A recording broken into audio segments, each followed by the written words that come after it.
Hoy vamos a hablar de la respuesta sexual humana, que son la serie de acontecimientos que tienen lugar en nuestro cuerpo cuando mantenemos una relación sexual, ya sea con nosotros mismos o con otra persona.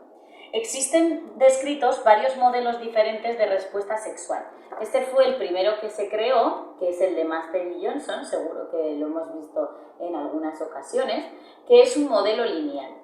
Posteriormente apareció otro en el 79 que también tenía una forma lineal. Y los siguientes que se fueron describiendo, por ejemplo, este en el 97 ya tenía una forma circular, y el último que se ha descrito del 2001, el modelo circular de Bason, es el que se acepta ahora normalmente porque se entiende que las relaciones no son como una fase de subida, mantenimiento, orgasmo y bajada, sino que durante esa relación pueden ir pasando diferentes cosas que pueda que volvamos al punto inicial y no haya una resolución. Entonces, lo que queremos explicar es lo que ocurre en nuestro organismo cuando estamos manteniendo esas relaciones y cuáles son las respuestas que ocurren en nuestro cuerpo. Por ejemplo, durante la fase de excitación, en el caso de las mujeres y de los hombres también, ahora veremos, va a llegar muchísima sangre hacia los órganos genitales externos, sobre todo a estas zonas esponjosas que son los cuerpos cavernosos y los bulbos esponjosos. Nuestra musculatura del suelo pélvico se tiene que relajar para que llegue un torrente de sangre y por toda esa cantidad se va a quedar ahí almacenada y se va a producir una edematización tanto de los labios internos como de los labios externos, de toda la zona del clítoris, que recordemos que está allí, y por esa compresión de la sangre en esas zonas se va a producir también la erección del clítoris, ¿vale? El clítoris está así y se va a producir una elevación, una erección de la cabeza del clítoris. En el caso de los hombres ocurre exactamente lo mismo. La sangre llega a los cuerpos cavernosos y a los bulbos esponjosos y la fascia, el tejido que lo rodea, hace que se comprima la vena dorsal del pene y entonces se produce la erección. Eso es lo que se denomina la plataforma orgásmica. En el caso de las mujeres empieza a haber una lubricación vaginal, ¿vale? Como los músculos están relajados, llega un gran torrente de sangre, permite que nuestra vagina empiece a transudar, que se llama. Ya hablaremos más largo y tendido en otro vídeo de la lubricación vaginal. ¿Qué ocurre también? Ocurre el fenómeno de tenting. ¿Qué es eso? Nuestro útero, que generalmente está así, apoyado encima de la vejiga.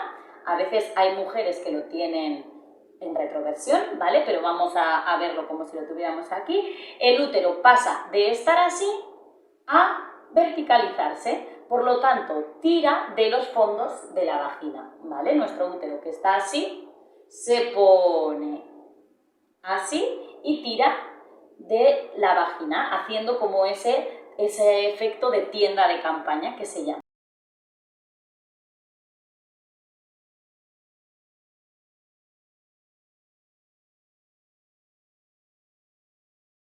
¿Para qué puede servir esto? Pues para que haya una menor fricción del pene en el interior de la vagina y, como veíamos el otro día, que se irrite menos toda la mucosa vaginal, y también se dice que es como un mayor receptáculo de semen para que los espermatozoides puedan entrar mejor a la cavidad uterina, ¿vale? Luego ya veremos qué es lo que ocurre en el orgasmo en nuestro útero.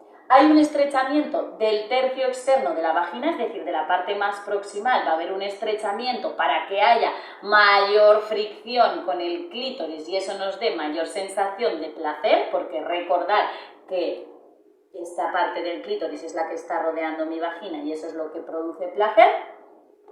Y hay una secreción de las glándulas de Skene, que son unas glándulas parauretrales, me gusta más llamarlas, que se encuentran a los lados de la uretra, ¿vale?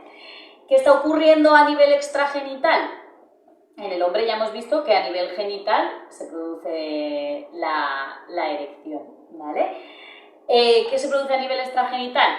En hombres y en mujeres hay una erección de los pezones, ¿vale? Hay un aumento de la frecuencia cardíaca, hay una elevación uterina, como hemos visto, hay un aumento de la ventilación, es decir, una respiración más superficial, hay un rubor sexual, hay un aumento de las aureolas y hay un aumento general del tono muscular. Para que se produzca todo eso que hemos visto durante la excitación, tenemos que estar relajadas y relajados y tenemos que desconectar de los centros superiores, es decir, de nuestro cerebro. No puedo estar manteniendo la relación y estar pensando en lo que tengo que hacer después, porque entonces todas esas reacciones fisiológicas que han ocurrido se van a parar y voy a dejar, por ejemplo, de lubricar o puedo perder la erección, y eso es lo que nos ocurre muchas veces, que nos desconcentramos durante el acto sexual y por eso muchas veces no llegamos al orgasmo. También quiero dejar claro que no es imprescindible llegar al orgasmo, que no tenemos que tener relaciones con el objetivo de llegar al orgasmo, porque muchas veces esa presión que nos metemos hace que directamente no lleguemos. Quiero explicar que el orgasmo es una reacción fisiológica de nuestro cuerpo cuando tenemos mucho placer previo. Si no he pasado por esa fase de placer previo, no vamos a llegar al orgasmo. Y esto se entiende de la siguiente manera. En nuestro sistema nervioso tenemos una parte que es el sistema nervioso simpático, que es el que está presente a lo largo de todo el día y nos hace estar alerta, y el sistema nervioso parasimpático. Estos dos sistemas, el sistema nervioso parasimpático es el que está más cuando estamos en momentos de relajación, cuando estamos durmiendo, por ejemplo, o cuando estamos haciendo la digestión. El parasimpático nunca supera al simpático, porque eso indicaría que estamos muertos, ¿vale? Entonces, siempre están un poco así, simpático, parasimpático, pero nunca el parasimpático sobrepasa al simpático, ¿vale? El placer depende del sistema nervioso parasimpático, lo que hemos dicho, tengo que estar relajada, tengo que estar predispuesta, tengo que estar concentrada en lo que estoy en ese momento y que no mi cabeza se vaya hacia otros lados. Cuando logro tener tanto placer, que elevo tanto al parasimpático, ¿qué ocurre? Como hemos dicho que no lo puede superar, el simpático ¡chum!, se dispara, y ese disparo del simpático es la respuesta del orgasmo. Pero si yo, lo dicho, no he tenido todo ese momento de relajación, nunca va a ocurrir el orgasmo. Por eso es muy importante estar relajado, desconectar de los centros superiores, no estar pensando en otras cosas y estar concentrados en lo que estamos, ¿vale? Y lo dicho, si no llegamos al orgasmo no pasa nada. A veces nos quedamos en esa fase de placer, que es muy gustosa, y no necesitamos llegar al orgasmo. Si estoy todo el rato pensando en tengo que llegar, ya no estoy desconectando, ya no dejo que el parasimpático se eleve tanto y por lo tanto no voy a tener esa respuesta fisiológica que es el orgasmo. ¿Qué ocurre en el orgasmo? Se va a producir una contracción uterina, ¿vale? Nuestro útero se va a contraer, también como para ayudar en el caso de que queramos quedarnos embarazadas. Por eso sí que si nos queremos quedar embarazadas es importante tener orgasmos. Se va a producir para ayudar a los espermatozoides a encontrar al ovocito. Va a haber una contracción de toda esa plataforma orgásmica que decíamos, todos esos genitales externos que estaban llenos de sangre, se van a producir contracciones, ¿vale? Lo mismo también en el caso de los hombres, y a nivel prostático se produce una cámara de compresión en la zona prostática para expulsar el semen.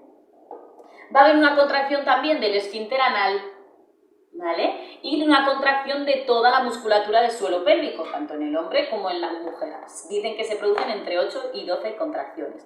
Por eso, cuando el tono del suelo pélvico no es muy bueno, os recomendamos que tengáis orgasmos, porque es una activación involuntaria de la musculatura del suelo pélvico. Además, es placentera y es muy económica.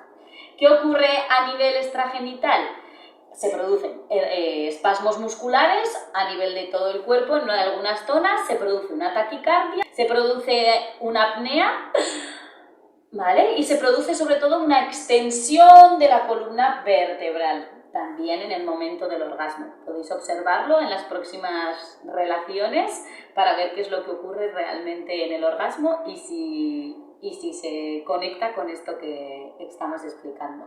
En el caso de las mujeres se habla mucho de la eyaculación femenina, no me voy a meter porque es un terreno muy largo que da para otro vídeo y lo veremos más adelante.